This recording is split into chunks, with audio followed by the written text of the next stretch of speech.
Coucou les enfants, donc pour faire notre mission du jour, un petit tutoriel pour apprendre à faire de la pâte à modeler si vous n'en avez pas chez vous. Alors, pour faire de la pâte à modeler maison, il vous faudra de la farine, de l'eau, un peu d'huile, de la maïzena et du sel, ainsi qu'une petite tasse pour doser. Alors, nous allons commencer par prendre 2 tasses de farine.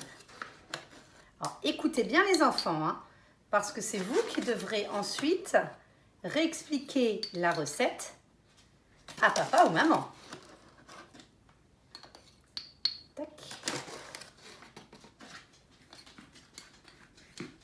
Donc, une tasse de farine, une deuxième tasse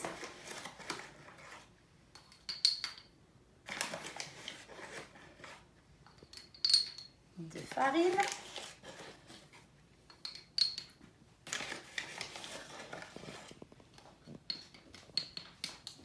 la deuxième tasse de farine. Ensuite, il vous faut une tasse de maïzena. Alors la maïzena, ça ressemble à de la farine, mais c'est fait avec du maïs. Hop, une tasse de maïzena.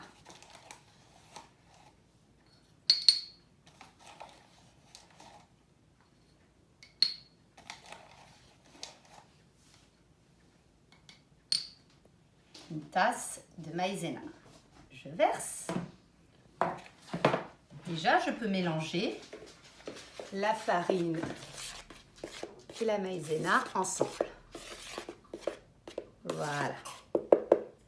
Ensuite, il vous faudra une tasse, toujours, de sel.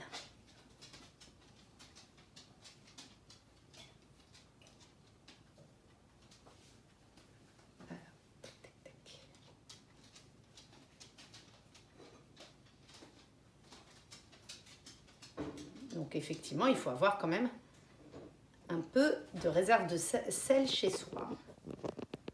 Voilà, une tasse de sel. Tac. On mélange. Vous voyez, je mélange tout. Ensuite, vous allez, donc la farine, on la met de côté, on l'a utilisée. La maïzena, on la met de côté, on l'a utilisée. Et on a utilisé le sel. Je rajoute 2 tasses d'eau.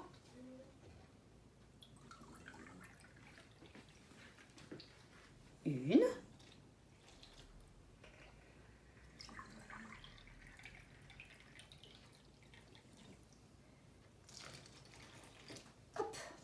Et 2. Avant de mélanger, voilà, je vais rajouter une petite cuillerée de sel. Assistante, est-ce que vous pouvez me passer une cuillerée à café? Une cuillère à café d'huile. Ah, j'ai dit. Sel. Ah, excusez-moi. Une cuillerée à café d'huile. Peu importe l'huile. Mon assistante m'apporte ma petite cuillerée à café. Ah, l'assistante. Voilà, donc vous voyez, hop. Et maintenant, donc, hop, l'huile. C'est la partie rigolote. On va d'abord mélanger. Donc, vous voyez, selon la texture que vous obtenez, là je trouve que c'est encore trop liquide pour avoir de la pâte à modeler. Donc je vais pouvoir rajouter, je vais doser petit à petit. Alors hop, la farine, je vais rajouter un peu de farine. Hop, un peu de maïzena. En fait, on rajoute ensuite farine et maïzena selon la texture que vous voulez obtenir. On remélange. Alors voilà, une fois que vous avez rajouté de la maïzena et de la farine, vous allez obtenir la pâte à modeler avec la texture qui vous conviendra. Donc tout simplement, plus vous rajoutez de la farine et de la maïzena, plus elle deviendra rigide. Là, vous voyez, j'ai obtenu une pâte qui me convient, c'est-à-dire assez souple, facile à malaxer pour les petites mains d'enfants. Vous pouvez tout à fait rajouter des colorants alimentaires si vous voulez obtenir de la pâte à modeler colorée. Et ensuite, pour la conserver, elle se conserve plusieurs semaines dans un bocal hermétique que vous pourrez placer au frigo et elle reprendra sa consistance en malaxant la pâte à modeler. Voilà, maintenant que nous avons notre matériel, je vous retrouve dans la prochaine vidéo pour pouvoir faire nos activités à partir de cette pâte à modeler.